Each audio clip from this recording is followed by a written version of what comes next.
you might have an amazing idea, but you might have to let it go. Always come into the studios, even if you're doing nothing. It's like the biggest purpose in my life. Today we're at the studio of Oscar Dempsey, who, in contrast to I think all my previous guests, you're a set designer. Yes, I'm a stage designer, or set designer, performance designer. Yeah.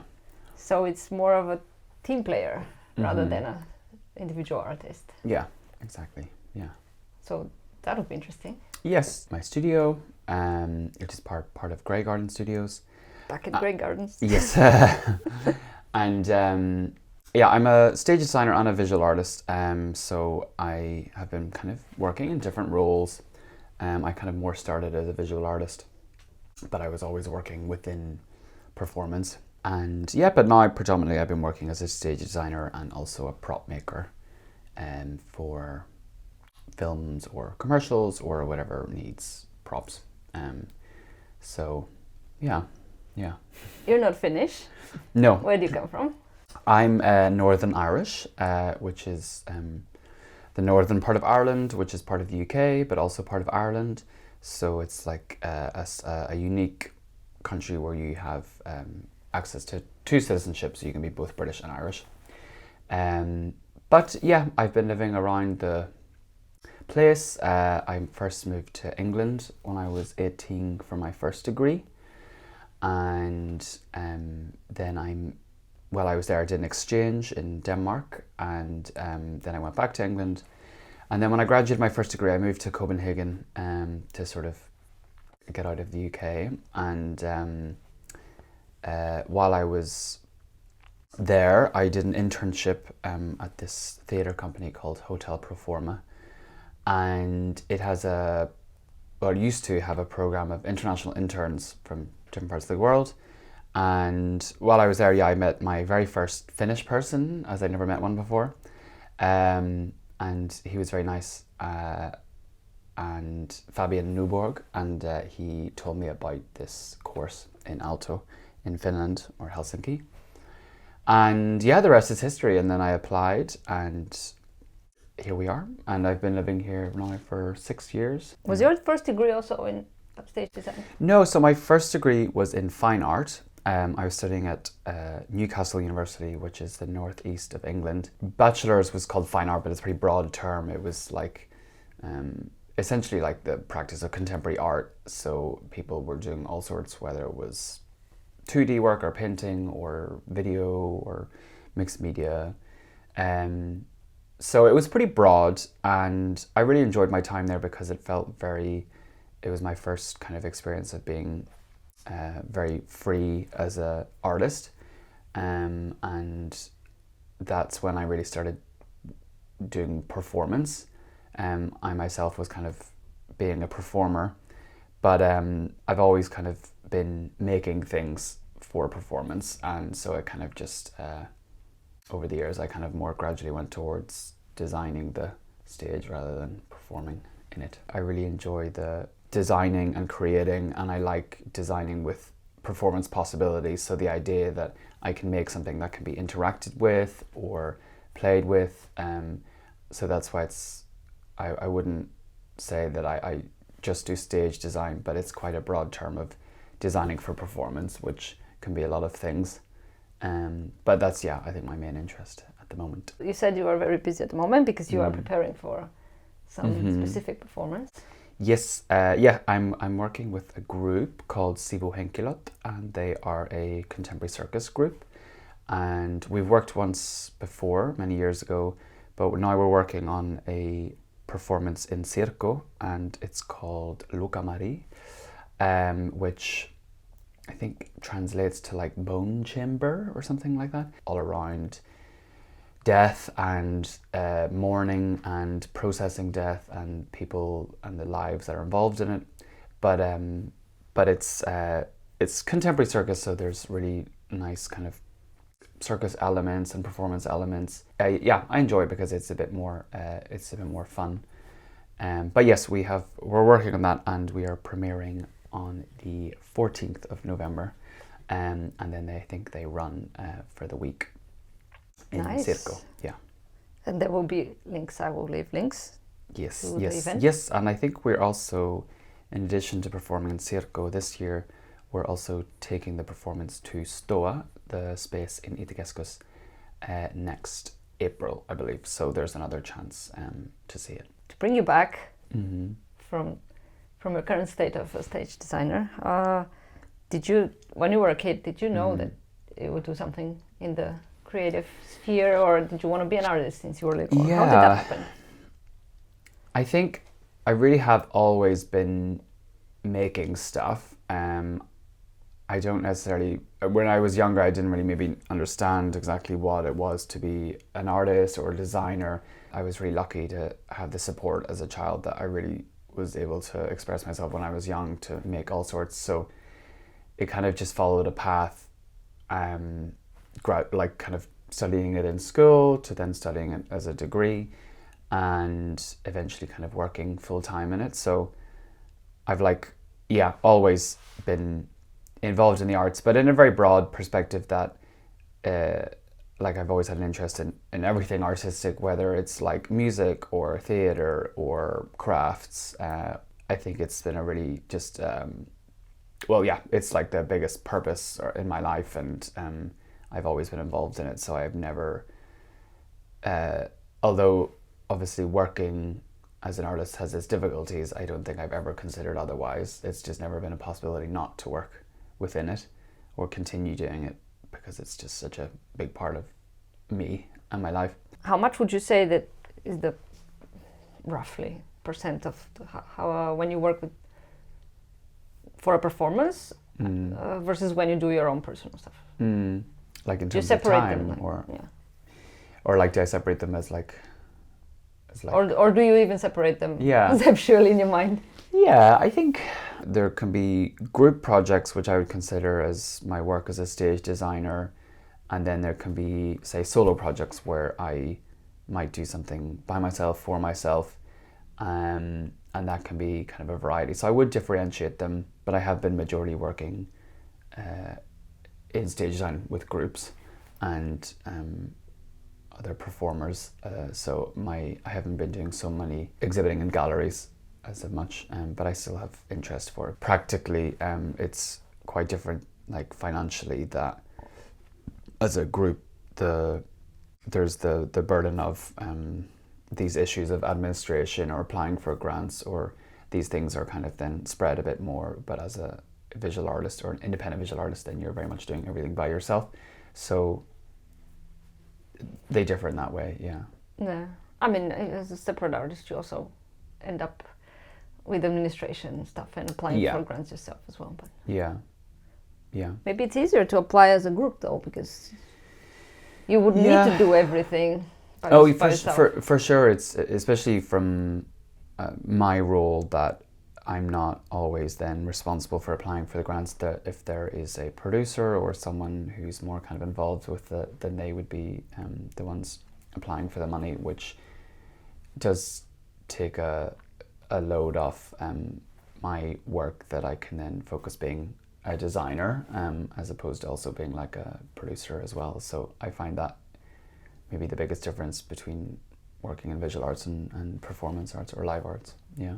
So when you do your own individual work, how do you approach it? Do you have a specific theme that you work on, or a set of themes? If it was a personal project, I think it could be kind of a variety of things where, as I mentioned, like I really get inspired from very practical point of views of interior design, so that I need a chair or I need a wardrobe or I need this, and then I find that a nice opportunity to make something myself, and that is maybe a bit different, that it could be a bit more craft based and not so say much conceptually based.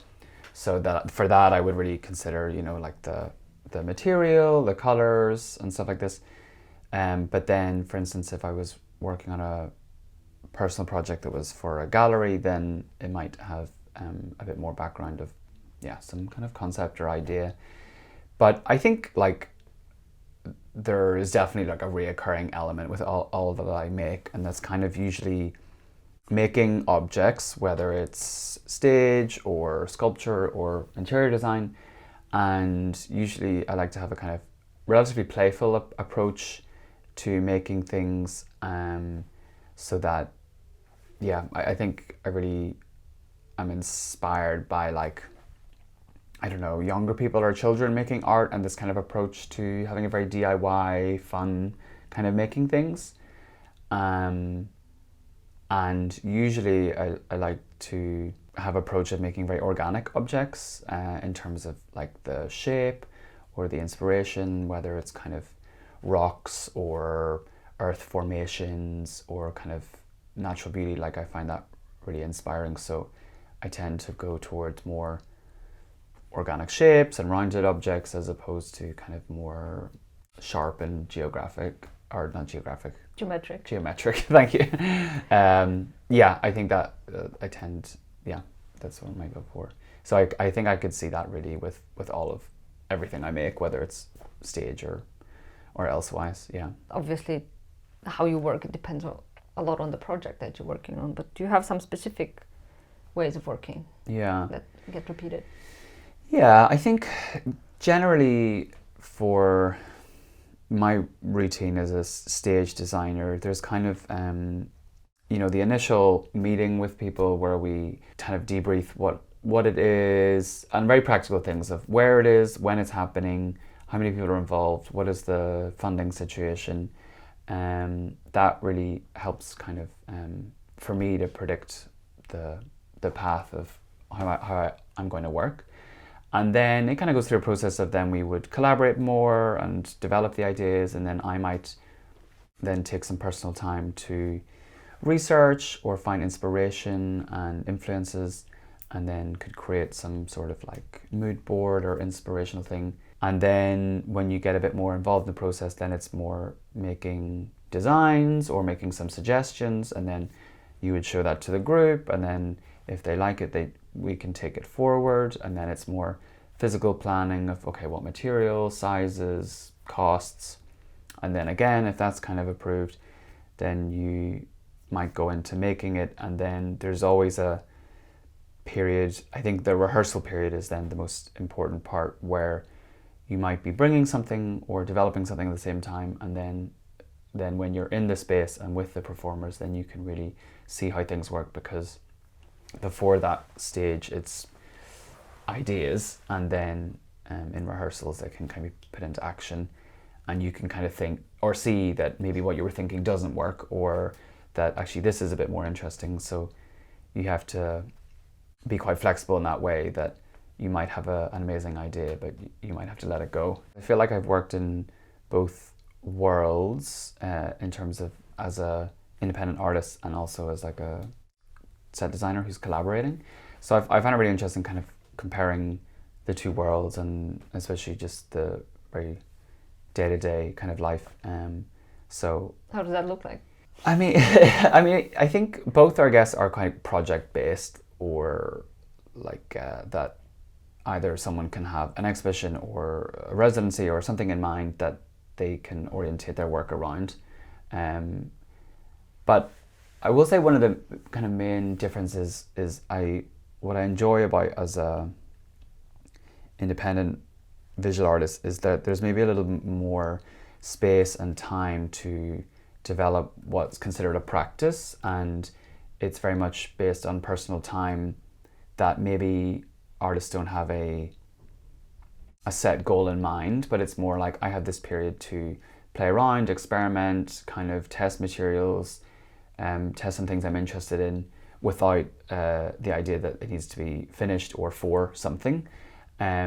So I think that's a really nice time to, and a kind of quite precious time to sort of test things and try stuff, that as a stage designer I don't feel that I have so much of that usually, of course I can do things in my own time, but usually I feel there's a project or a performance in mind, that I have to make things for, and there's a deadline and there's a premiere date that I have to work towards. So sometimes it would be nice if I felt that I had more time to experiment or test things without the idea that it needs to be finished.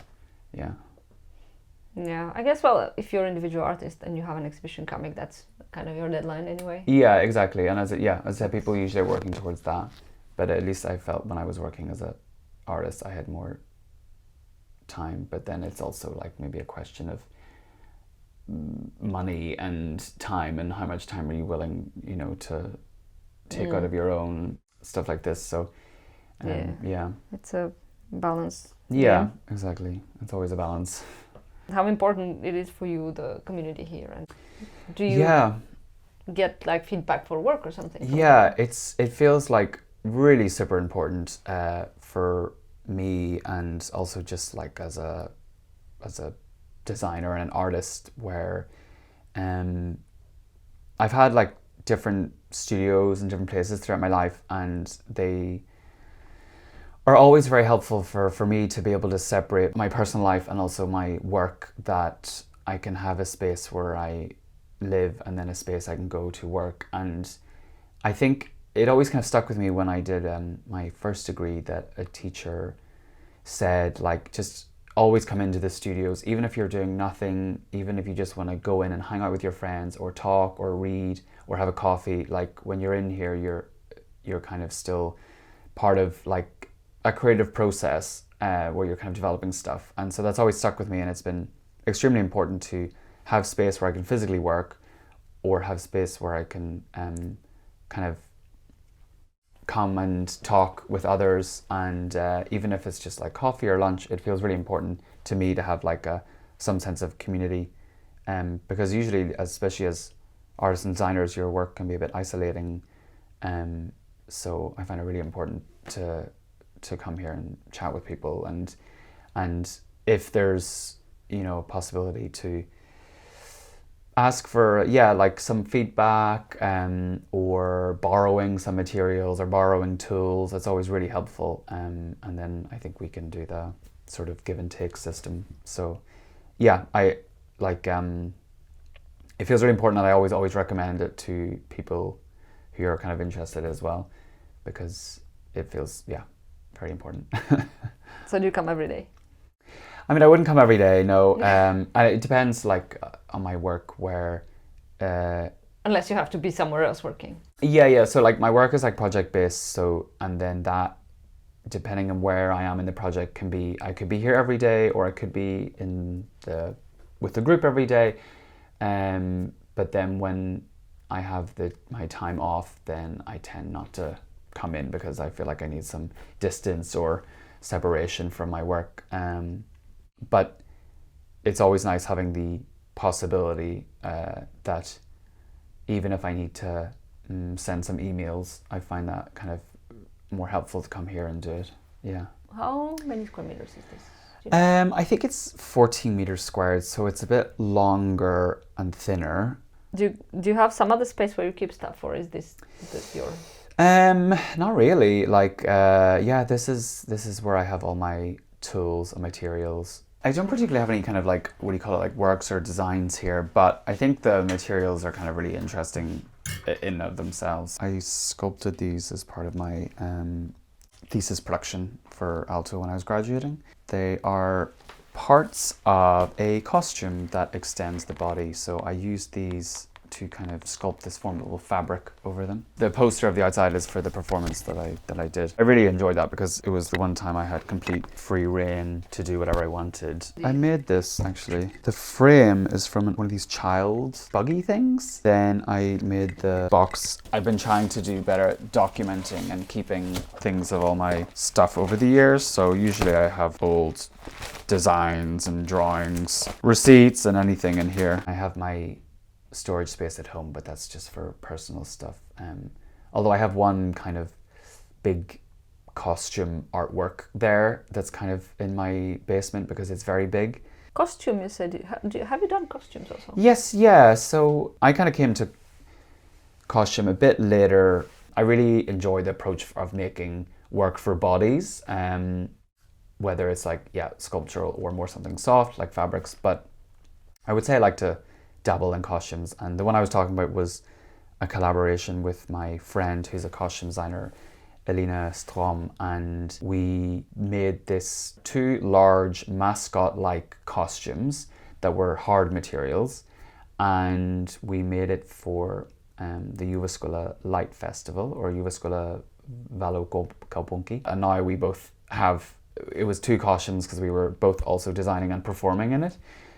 So we have these big things left over, and we keep complaining about how they're taking up a lot of room, and we should really do something with it. So it's really interesting, like this idea of costumes with hard materials.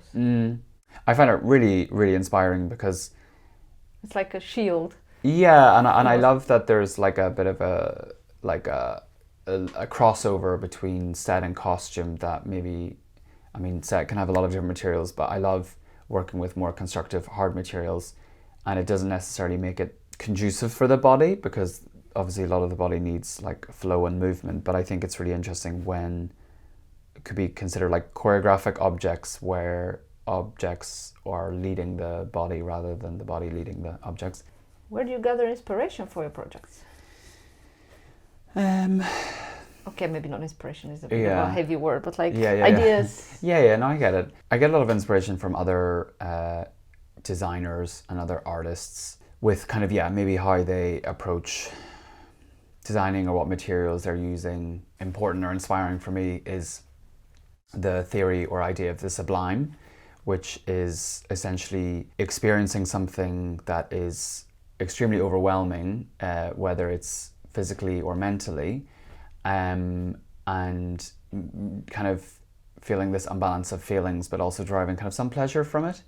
So it was kind of really big concept for German Romanticism, where a lot of them are using these really huge landscapes or mountain cliffs or vast sea landscapes. If you're on top of a mountain or if you're looking out over a vast ocean, the idea is that you can't comprehend the size of it, the ratio of it, because it's so overwhelming and it's kind of uncomprehendable to your physical size. I bring it directly into stage design of having the perspective of spaces or sets being something that can be overwhelming in size, or changing the perspective of the performer, that they can look maybe quite like it's maybe like a whole larger theoretical discussion, but it's also maybe the idea that we're all kind of one very tiny part of a much larger system.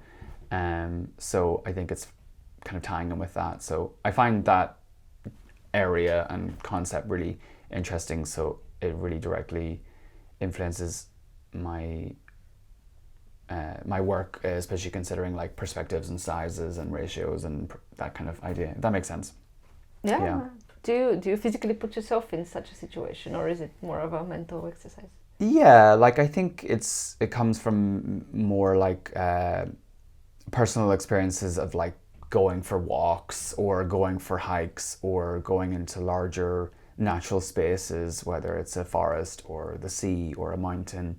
I think it's probably also because, like, being from Ireland, there's so many areas for this, that there's really large mountains and there's so much coastal area. Installations or public artworks where they have the ability to be much larger, I really find those inspiring because for me they kind of overlap between art and performance, where there is the artwork, the unique ability to do what it wants to do, but that the public or the people experiencing are sort of like the performers, and sort of the piece leads them a bit.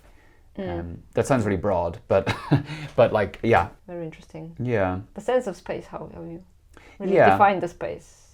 Exactly. I think that's kind of it. And I think with the public artwork has a lot of the possibility to do that, because it could be outside, it could be very large, it can be more permanent.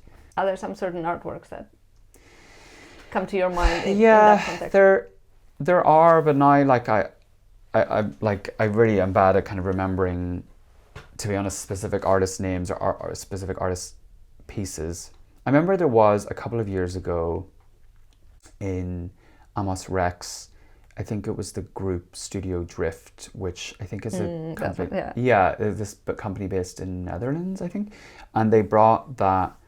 They had a big exhibition, but the one particular that I was really obsessed with was they had this really huge, large concrete block, hovering, which was essentially hovering and floating in the space, And I was there and I spent ages looking around being like, I don't see any wires. I'm trying to figure out how this is done. It was so overwhelming in size and it was so kind of gravity defying that people could pass under it, but there wasn't really anything above it. So I think that was something really inspiring. And I think maybe also with, say, larger spaces and institutions that have this, for instance, like the Tate Modern in London, like it's such a massive, vast space that it really allows these types of artworks to exist there. Like there was like it was years ago, but the Ylafur Uliasson, if I'm pronouncing his name right, that he did the weather project with the huge rising sun. Yeah. And I think it's just with those types of spaces, it allows artists or designers or whoever to make these kind of huge works. What did you think of the Studio Drift one? I really love that exhibition. Yeah, Yeah. it was very, very impactful. Yeah, yeah. And there was also actually the same in Amos Rex, there was the exhibition Blick, and I forgot the artist, but I believe it was like two female artists, and one was maybe a stage designer, and one was a sound designer, and they were collaborating. But I found that really inspiring because it was like essentially sets, and they were very I just remember I was kind of fascinated and I really enjoyed it, and it was a lot to do with, they had these amazing soundscapes and kind of large set pieces. I'm not sure if I've seen that. Yeah, it was maybe I'm trying to find it, but it was maybe 2 years ago or it 3 years says ago. 2021. Yeah.